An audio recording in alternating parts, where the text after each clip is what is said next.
I'm Marla Wilson, the Executive Director of the STEM Careers Coalition at Discovery Education. The STEM Careers Coalition is a first of its kind initiative connecting corporations and schools to accelerate STEM learning through diversity and sustainability. Every day, I work with industry leaders to nurture a diverse culture of STEM education in K through 12 schools nationwide through innovation, representation, and collaboration. My work helps build equity and access in education through diversity and sustainability focused STEM resources, all available at no cost. Discovery Education is the global leader in standards aligned digital curriculum resources, engaging content, and professional learning for K through 12 classrooms. Through its award winning digital textbooks, multimedia resources, and the largest professional learning network of its kind, Discovery Education is transforming teaching and learning, creating immersive STEM experiences, and improving academic achievement around the globe. Discovery Education currently serves approximately 4.5 million educators and 45 million students worldwide, and its resources are accessible in over 140 countries and territories. Inspired by the global media company Discovery Inc., Discovery Education partners with districts, states, and like-minded organizations to empower teachers with customized solutions that support the success of all learners. As the moderator for today's session, I would like to introduce our dynamic panel of corporate leaders that will be discussing how pharmaceutical and healthcare companies have been on the front lines of COVID since the pandemic outbreak. These organizations have been working to bring communities back to a sense of normalcy, and going back to school is absolutely no exception. We will learn how these organizations are using this moment in history to innovate and not only bring students back to school, but accelerate student learning in the process through technology and strategic partnerships. So without further ado, I'd like to introduce our amazing panel. I'd like to first start with Holly Copeland, Senior Director of Corporate Social Responsibility, Sustainability, and Impact at Horizon Therapeutics. Holly, please tell us about the ways your company has innovated to solve for the challenges presented by the pandemic. And also, how have roles and functions adjusted and what skills came forward as especially valuable? Sure. Thank you, Marla, and thanks to the Social Innovation Summit team. I'm so happy to be here and share a little bit about what we've done. Hopefully it can be helpful for others as they try to see different ways that they can have an impact in their communities. So as Marla mentioned, I am with Horizon Therapeutics. We are a global biotechnology company focused on rare and rheumatic diseases, and really try to put this intentionality between the intersection of science and compassion to transform and change lives. And we've taken that ethos and applied it to how we show up in our community with our partners, and in particular in response to the effect of COVID-19. And what we try to do is to really just kind of approach our partners with our ears open. So we have a longstanding, deep relationship with a school on the south side of Chicago, Perspectives Math and Science Academy, located in the historic Bronzeville neighborhood. And when COVID happened, the unique attributes of their learners and the ecosystem that they existed within really impacted their ability to show up and learn and transition. And so we did a lot of listening to see what their needs were and really partnered with them to fill those gaps and address those needs. And I think we're going to get into that more later in the panel, but I'm really happy to kind of share the effect that approach has had. Thank you. Thank you for that, Holly. I appreciate that. You all are doing some incredible work. And Mariah, you're with Kaiser Permanente, and I know that you are leading the Thriving Schools National Program. Could you tell us a little bit more about your work there with Kaiser, and then also too, some of the ways that Kaiser has been innovating to solve for challenges presented by the pandemic? Definitely. Hi, and really glad to be here. Thanks for the opportunity. Good morning to those of you who are on the West Coast with me, and good afternoon to everybody else in the country. Kaiser Permanente, we are the nation's largest integrated healthcare system, which means we provide both care and coverage, and we're in 8 regions across the US. And we realized about 10 years ago that 1 in 5 or 20% of our members spend their day in school all day long, either as an educator, as a staff member, or as a student. And so we created the Thriving Schools Initiative. So Kaiser is so focused on the intersection of health and education that we have an entire team.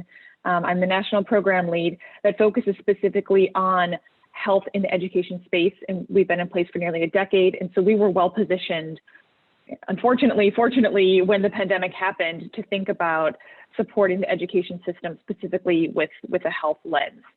So when everything happened suddenly, about a year and a half ago, we already had a lot of virtual support resources in place that everything we offer is always available at no cost to everybody nationally.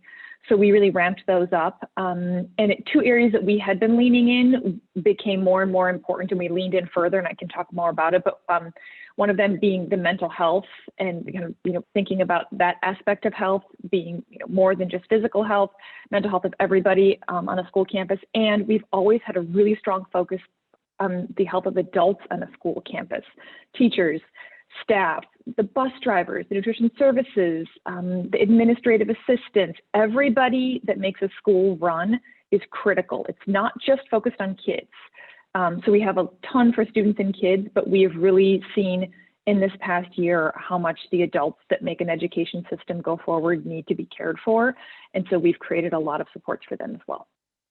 That's awesome. And it is imperative that we take a holistic approach, because as you stated, it is, our students are incredibly important, but they're in the middle of this ecosystem, right? And so everyone around them, we need to be concerned about their health and well-being, as well as we all have been really dealing with this most challenging time. And so last but not least, Wendy with Sanofi, would love to hear more about what you're doing in this space, and kind of how you all address some of these challenges. I know that you are currently the Director of Corporate and Social Responsibility and Community Relations. So I know you have a big role when it comes to kind of navigating the direction of the company when it comes to really the support that you're able to provide for educators, students, in the community at large. Absolutely. Thank you, Marla, so much, and my fellow panelists. I'm so honored to be here and to represent Sanofi in this discussion.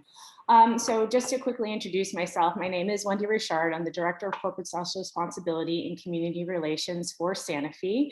I focus on the specialty care division, which is headquartered in the greater Boston area, but Sanofi has many different headquarters throughout the US. We have a vaccines division that is headquartered in Pennsylvania, and our general medicines and consumer healthcare based in Bridgewater, New Jersey. And so there are many different functions in many different parts of the country in terms of the lens in which we think about these issues around equity, Marla.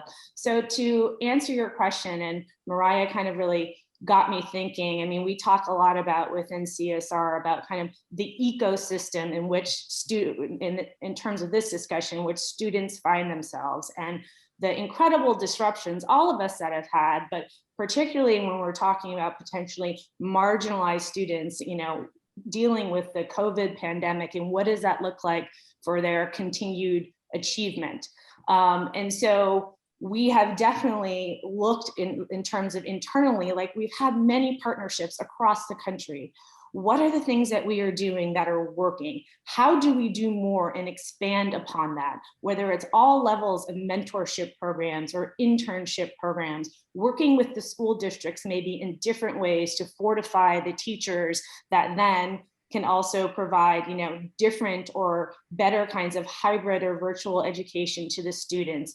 How do we ensure that we are also arcing to the communities, making sure that we are going to the students, that we are listening to what Holly has said, that we are all kind of stepping up and stretching ourselves to ensure that we are removing the best that we can these barriers to access, not just to STEM, but to life sciences or to healthcare, and fortifying that ecosystem along the way.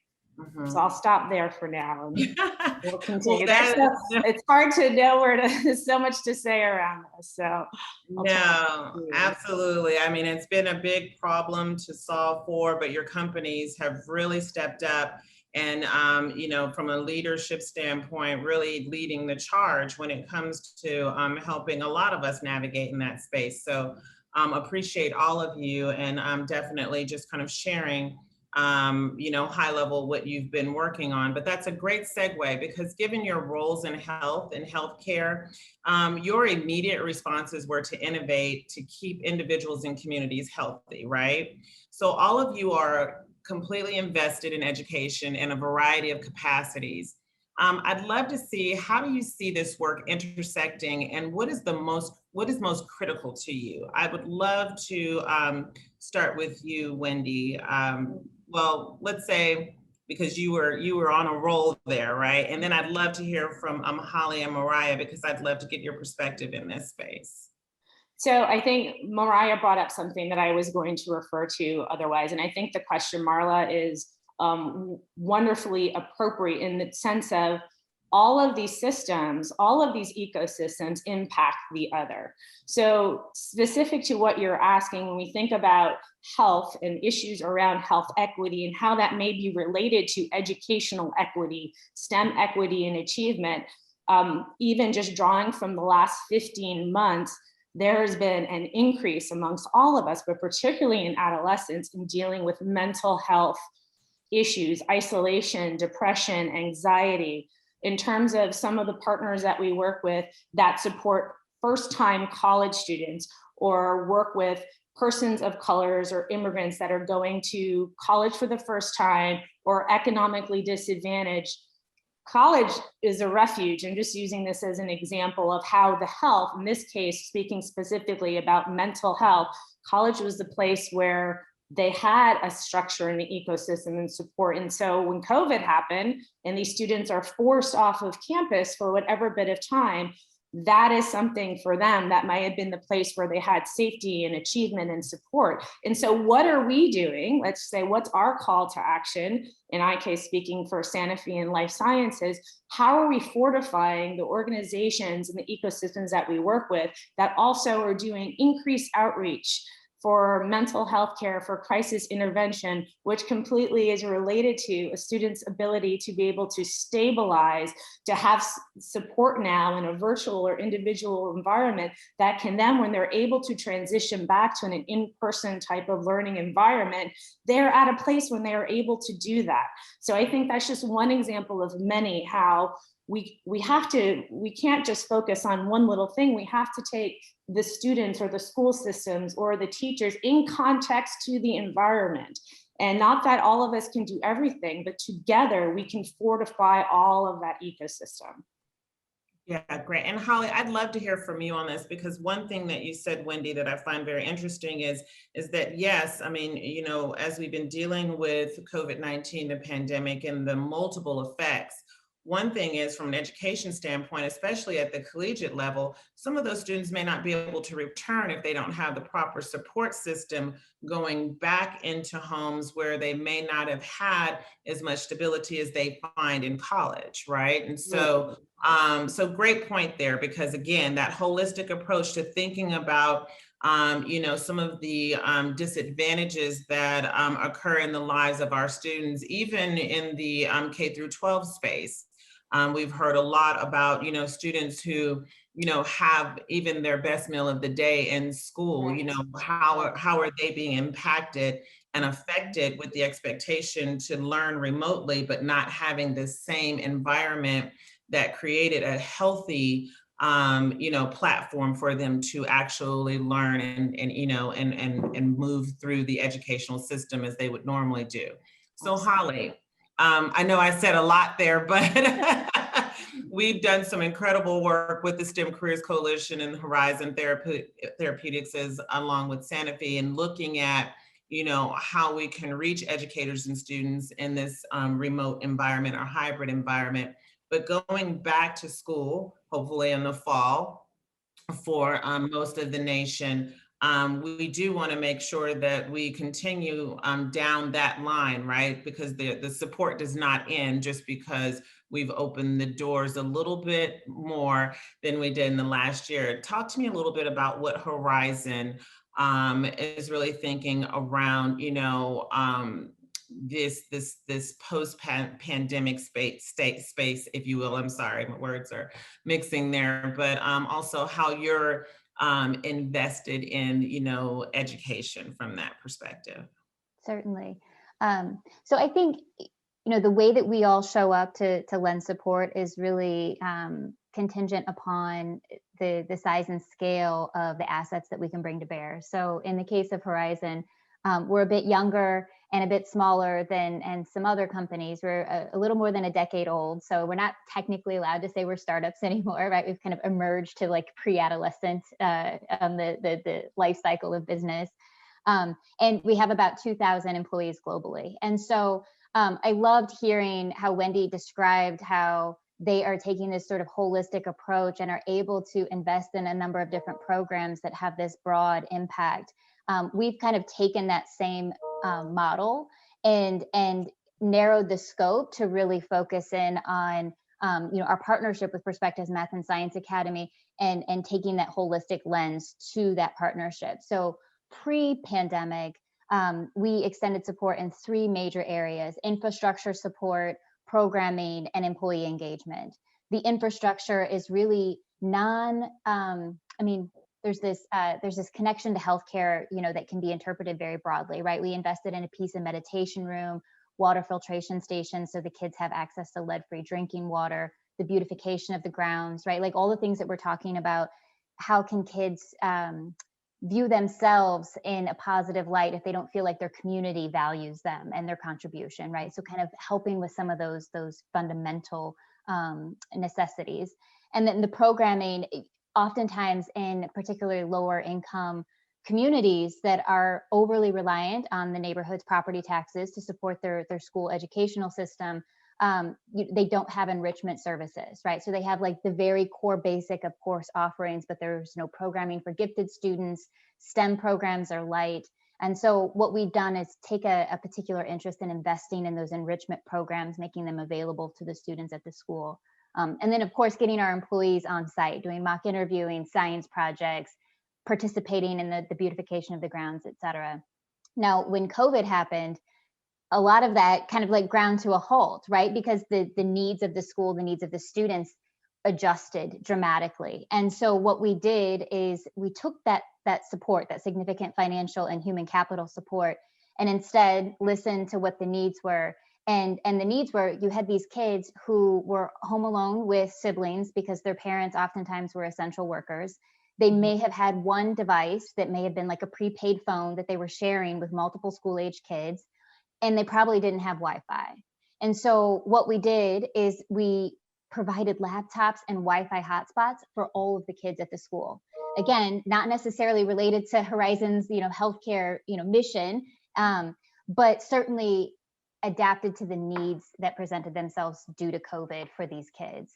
And then I think to your point of like, how do we now transition back post-COVID? Like what does the support look like? And I think it's listening again to what the transitionary needs are for the kids, right? Like there are all these conversations happening right now, like maybe in person, delivering instruction the way that we always have isn't the most effective way to educate kids, particularly kids that are living in perhaps violent neighborhoods, or they have a violent pathway to school, or have other things going on at home. Maybe there's a hybrid model that works for the future. And I think, in our case, we try to be very entrepreneurial minded with our partners. And so we're open to trying out new things that might fail, but we're creative and curious in how to go about that. And the partnership with Discovery Education, I think, is just such a great example of how you can adapt in curriculum delivery, right? So in this case, we can play an active role in helping shape the kind of curriculum that's being delivered to kids, whether it's in the classroom, whether it's at home, right? It's very flexible.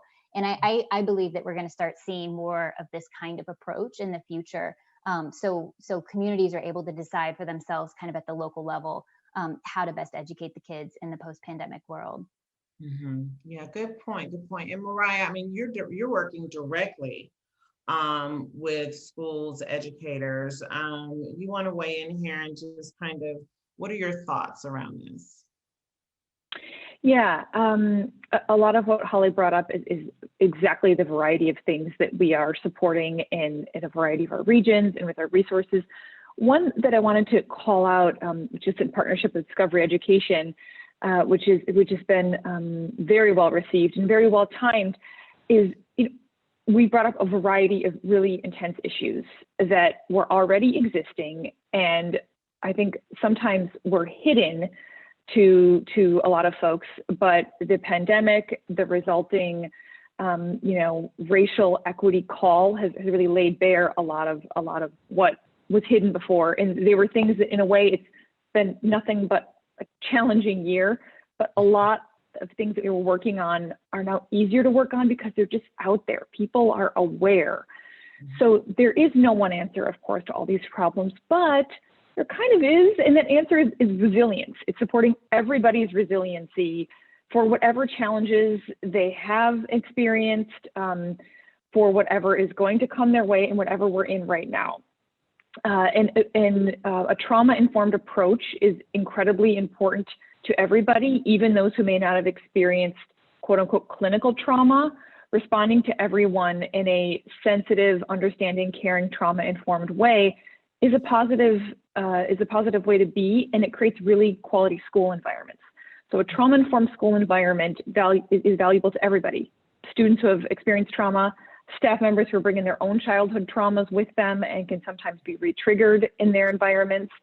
So we've created a set of free online modules with Discovery Education. These are for educators, and it's how to look at and heal themselves, how to understand what many of their students and families may be bringing into the school building or into the virtual Zoom space, or however school is looking, how to identify when there may be issues, and how to take care of themselves and show up to be whole educators. So these are really valuable. They've been really, really well received.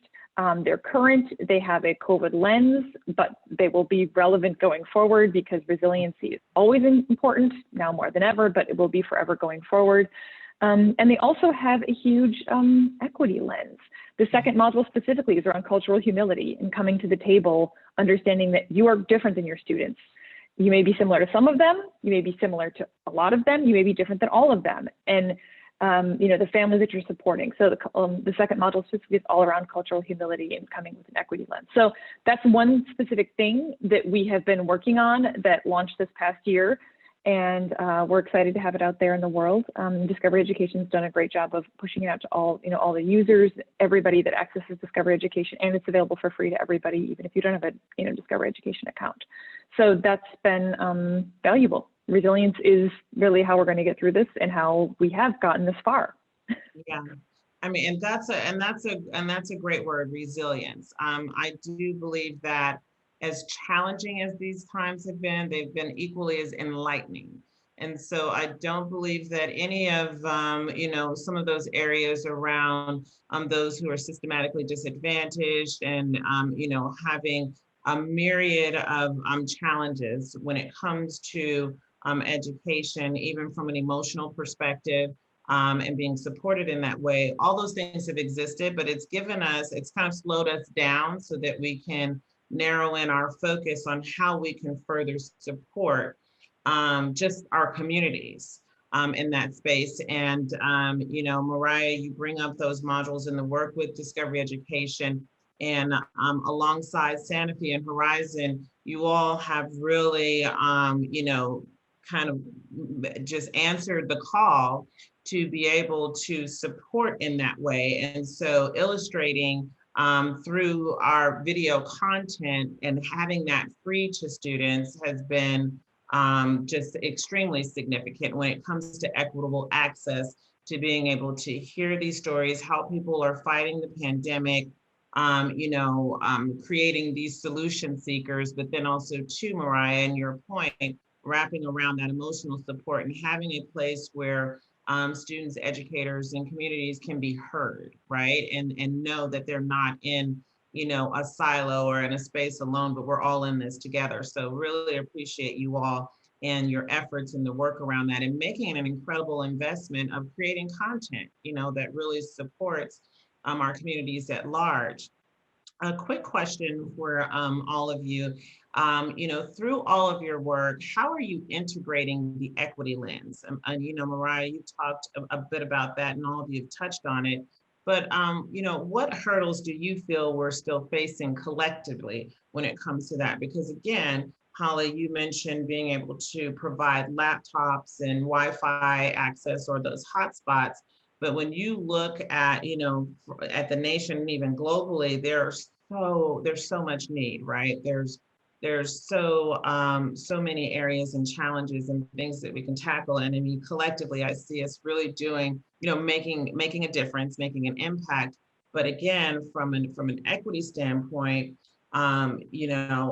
especially in those under-resourced, underserved, systematically disadvantaged areas. I know we use a lot of terms, but the impact is even greater now, right? Because we talk about learning loss and this hybrid learning model in the past year. Some students are even further behind, and then some educators are even further challenged because, the normalcy of things have been thrown off. So coming back into this space and trying to normalize, talk to me a little bit about, how are you integrating an equity lens from that standpoint? And we talked about employee engagement, which is significant, right? I know a lot of employees will be eager to get into classrooms and be able to connect and figure out how they can help. But I'd love to start with you, Wendy, on that. Tell me what your thoughts are there from Sanofi's perspective. Absolutely. So I think just to start, that equity lens, as you say, Marla, or the social justice lens, I would say for us is the lens. I mean, it is the lens by which all other things must pass. And not that didn't exist before, even to some of the comments that Mariah and Holly were making. Like I think particularly those of us that are engaged in this kind of work, like there are issues of disparities, of inequities, of course, that we're all working to kind of bridge those gaps. But one of, we're talking a little bit also, Marla, about silver linings to things. I think as a collective, we all understand kind of the urgency of now around kind of solving these problems, many of which have been deepening and disproportionately impacting populations of color and economically disadvantaged citizens. So the beginning statement is the equity lens is the lens. So what does that mean? What does that look like in terms of the work that we're doing? We're holding ourselves, myself, our team, our committees are looking very intentionally around is what we're doing in terms of our employee engagement, in terms of our financial supports, in terms of however we show up in the community. Are we sure that we are impacting and getting to and truly solving the problems that need to be solved, that students or teachers or whoever it may be, families or homeless adolescents can actually get the care they need, can actually learn in a way that is productive and healthy and works for them, whether that is in person or whether it is some hybrid model. The new normal, we're never going to go back. I mean, even once again, what Holly was just saying about, yes, in-person learning, there can be so many benefits for so many students, but we have to allow for the parts of the world as we have shifted that have worked maybe better for some teachers or students or healthcare practitioners. We have to allow, or employees or for workers, we have to evolve quickly and allow that to become a part of our new normal so we can better enable the work that we're doing.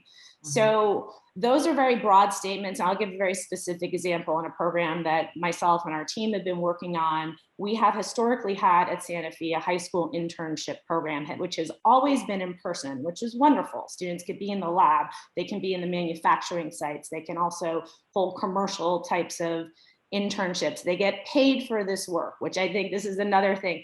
Economic equity is important. These students, when we're doing internships or preceptorships, they deserve to have some kind of stipend because that is an incentive and also is about uplifting their lives and providing a new baseline. So I think that's a whole nother discussion too.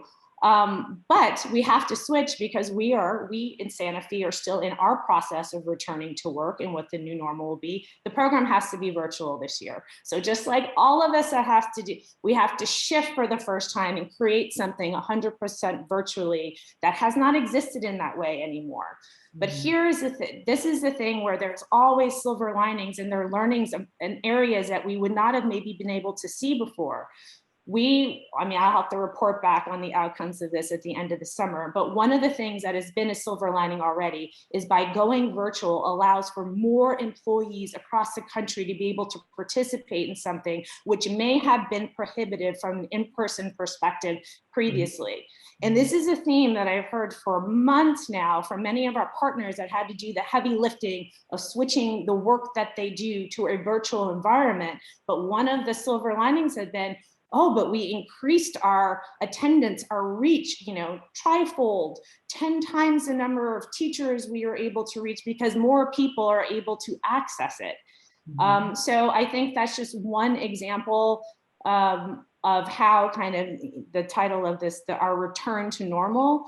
Hopefully we will continue to take the best practices from the last, year and a half and employ that as we continue to work towards equity, social justice, and everything that we're doing. Agreed. And I believe that we will never be the same, but I think that's okay, because on the upside of that is that we are increasingly aware. Yes. And in that increasing awareness, we now are tapping into, and I'm just like you, Wendy, very excited about just those being more aware of the options when it comes to reach and engagement. And so when it comes to employee engagement, which is critical because our current workforce and our current professionals have so much to impart on our future professionals. Yes. And so, and those are, our solution seekers, if you will, and those in the K-12 environment, and even at the collegiate level, need those connections. And sometimes those connections are not easy just because they have to get up, go to a place, leave work, and they can do that, virtually. And that still has the same impact because they are connecting. And so, I look forward to seeing more of that. And as we create opportunities for employees to have resources to share, or at least to just help kind of wrap around their discussions, we should look forward to seeing more of that. Holly, a question for you. So with Horizon Therapeutics and, a lot of the great work you've been doing in this space, tell me about just kind of how you're integrating that equity lens.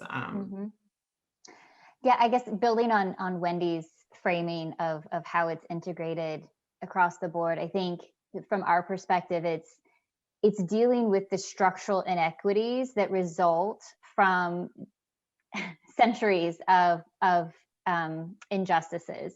And so, there's this element of providing support for programming that provides exposure, right? To spark creative ideas, new potential career pathways that kids hadn't thought of. And we do that, starting in middle school, or actually elementary school, all the way up through high school.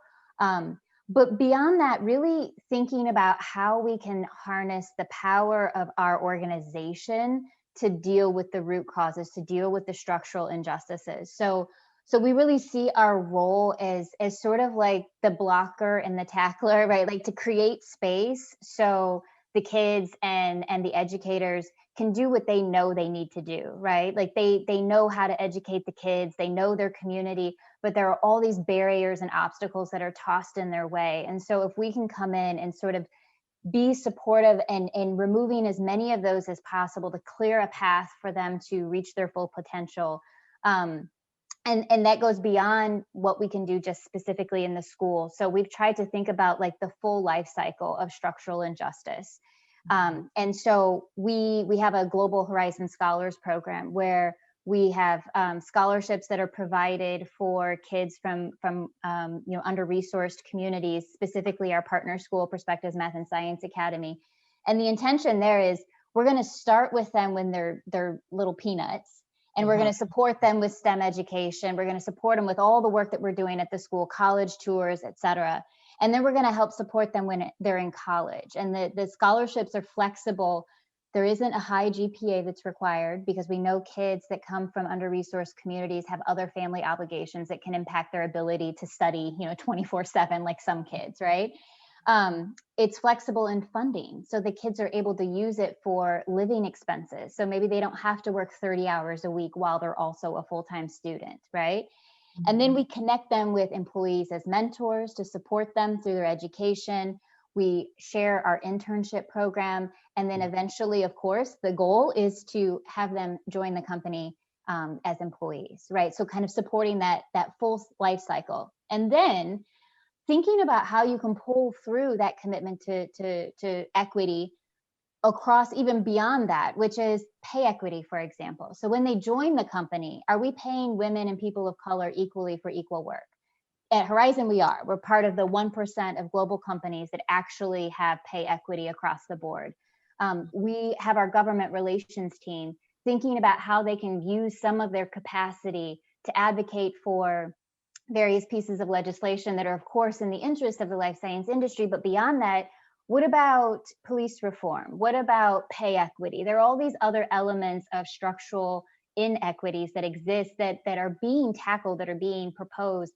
How can we, again, kind of bring our full selves to those conversations? So, ideally, in the future, when we all look back, right, like we feel like we've made a contribution that goes beyond supporting a specific program, which, to fix some of these inequities, these injustices, it requires so much more than that. And it's a big problem, right? Like we're not individually going to be able to solve this, but collectively, if we all start thinking about how do we move the needle on these structural injustices, maybe we can, get to a place where the equity lens won't be necessary because we would just have it ingrained. Although I don't know if that's happening in our lifetimes, hopefully, but that might be a stretch. Well, we can only hope. And I know that there are so many of us who are hopeful that, the amplification of the issues that are surrounding, equity when it comes to pay equity and so many other things that, this time frame can be a catalyst to a solution. I love what you said about GPAs, and for those students who are in systematically disadvantaged areas, I do believe that that is not the only qualifier. And so I love that companies are really looking beyond that GPA, and because there are so many bright and talented students who are not a mere reflection of that GPA. Given the opportunity and the proper resources. And then also too, Mariah, a lot of what you talked about tapping into the overall holistic view and emotional health, if you will, of that student in the right environment can thrive. And so I really love that. I had to say that. And so Mariah, I do have. Can I make one just quick comment based upon what Holly, I think, articulated so beautifully? So you mentioned this word exposure, Holly, and I think that's actually a really powerful word, just in the sense of we don't have to, it doesn't have to be perfect, right? Like we're trying to, in this case, I'm talking about us employers that maybe have a heightened sense of responsibility in terms of our citizenship, but we don't have to, it doesn't have to be perfect, because there is something for those of us that maybe kind of grew up with exposure to things. It's something that it's easy to discount the power of that in kids and what they're learning by listening, by understanding kind of how communication happens within teams or in certain, and I think that's just such a powerful word, like that we may underestimate the value of such exposure, especially if we can enable it to happen in different ways over time. But just the last point, Marla, I know we're starting to get towards the end. That exposure goes both ways. Let me say this, is we all, workforces, organizations, employers try to, continue working on our DEIB efforts, whatever that may look like.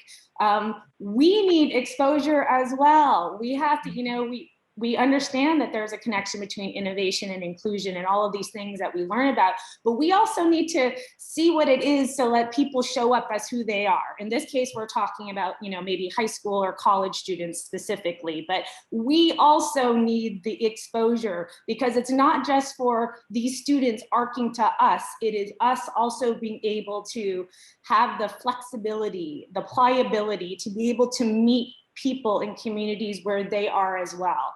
And that it has nothing necessarily to do with competencies and how those competencies show up. So I just felt like I had to say something because that was such important stuff that you were discussing. So profound. Yeah, I gotta say, Wendy, yeah, I love what you said, and it goes to, we're doing a lot on our end as well, and we're trying to look at knowing other organizations that just helped are doing great work. What is something we can be additive and not duplicative in the field? Right. So kind of 2 quick points. One, that whole process you just talked about, we are looking internally as well as externally. Our teams are going through deep, difficult conversations, as I think and know many organizations are, and it's been wonderful and hard. And the recent half-day difficult conversation we recently had was all about, really explicit white dominant culture.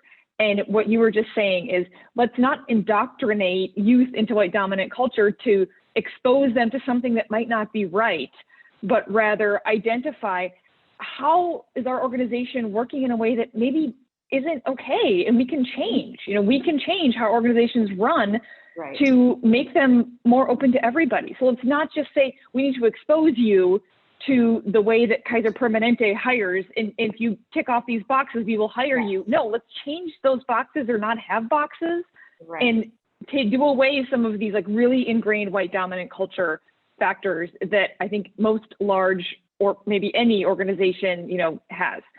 And then the second piece, as I said, we really been looking across the, where can we fit in and what factor is just, a lever that we should work on. And one place we're landing and doing a lot of work, we're doing more, is trying to figure out how health affects chronic absenteeism in schools, because that's a major equity issue when you look at who is chronically absent, and chronic absence leads to a lot of negative factors later on. So how can we make sure everyone is as healthy as possible, and doctor's appointments are at a time that works, to miss school, that. And the other one is school discipline.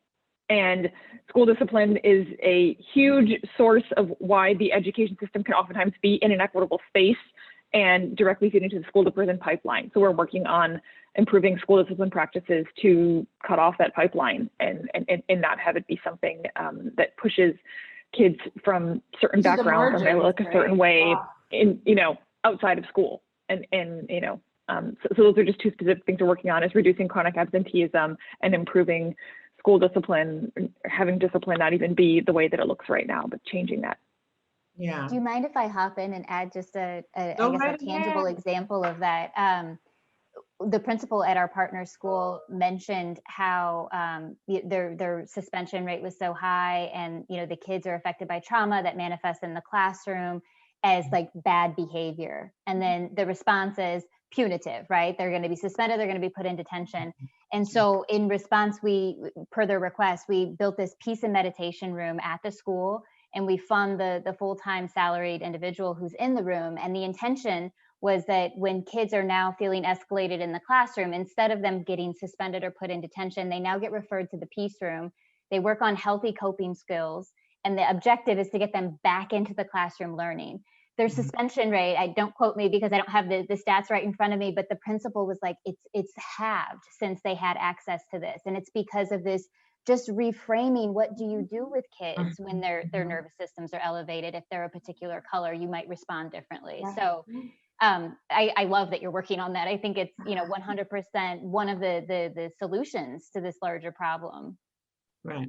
And it all ties into healthy coping mechanisms. Yes. And again, another teachable moment for us in this time in our history is that is across the board. I mean, I don't think that there's enough, if you will, focus on how we're coping, and that's students, educators, those of us in the corporate field, but healthy coping mechanisms are key to being successful in your everyday, actions from a professional, and even with our students. So you think about our littles, is what I call them, in the education environment. I mean, learning how to cope is so critical because they carry a lot, and sometimes that's not always identified. So I would love to know more about the meditation rooms, because I think for students, especially those who are in threat of being suspended, whether,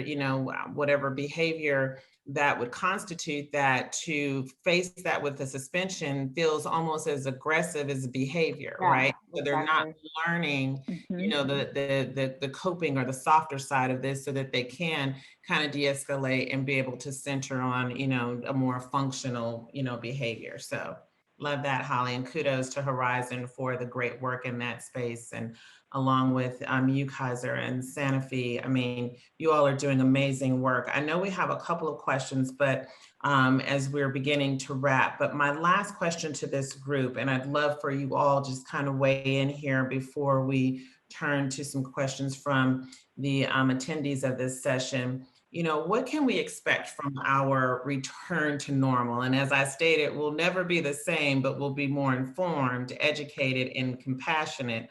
But what will change, and what should, you know, what will change and what should change is what I'd like to hear. I'll start with you, Wendy, only because your block is right here at the Sure. top, and I'll go to the right to left. In my optimistic way of thinking and being, I think our collective sense of urgency at Sanofi for all employees, that I feel like everyone wants to be engaged, and maybe even those who hadn't previously been, and feel very empowered and activated I think that is unequivocally shifting already our new normal, and being able to really tap into not just thought leadership, but all different kinds of leadership, deploying it more broadly. So I think there is this call to action in a way that I think it's continuing to crescendo. And I think that will absolutely be a part of our new normal. The social justice lens, in I think not just in what we do in corporate social responsibility, but I feel like that is becoming, or has become, the lens by which we kind of look at what we're doing and how we ultimately reach patients, you know, because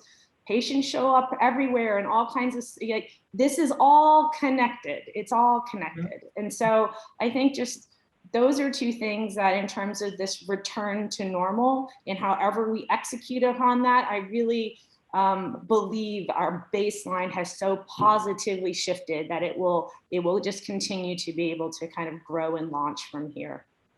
Awesome. Your thoughts, Holly?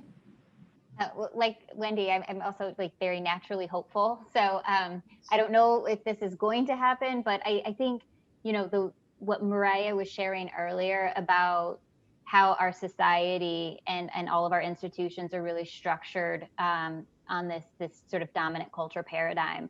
I hope moving forward that changes, and in a substantive, like, real way. And not just superficially in the echo chambers where a lot of us exist within, but like outside of that. So that's my hope. Agreed. Mariah? Yeah, really agree with what Wendy and Holly said. And something that I'm super excited about is, I think, I've been working for years for health to be at the center of education, and it is right now, and I think it can stay there in all aspects of health: mental health, social emotional health, physical health. These are inextricably linked. You cannot have health education. You can't have education if you're not healthy. So I think we are, you know, everyone's thinking about health in schools right now, and I think it will, you know, stay centered. And because of that, we have a lot of thoughts at Kaiser around health and education being connected, and we created it's called the Playbook for the Next Normal at Schools. It's in partnership with 30 national health organizations. Chapters on every single aspect of health. There's even a chapter on running a COVID vaccine site at your school. It's available to everybody for free right now. We launched the first iteration last summer, and it's been updated twice already. So it is specifically around health in schools right now is critical, and how to address all these things. There's specific activities for every aspect of health in that playbook, and we think it needs to stay centered in the education space going forward.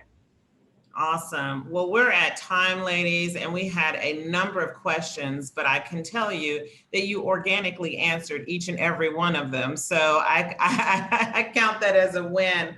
But I want to thank each of you for your very thoughtful responses, the great work you're doing, and the incredible investment that you're making in the health and welfare of our communities, particularly our students. I think that's important. So thank you so much. for your time today. And I want to thank everyone who has joined this session for your time as well. I hope that this was very helpful for you, very thought-provoking, and you can go back into your companies and start to implement some of these ideas and some of these actions if you have not already done so. Thank you again from Discovery Education, the STEM Careers Coalition, Horizon Therapeutics, Kaiser Permanente, and Sanofi. Thank you so Thank much, you. Marla and Social Innovation Summit. So nice meeting you. Have a great afternoon, Great. everyone.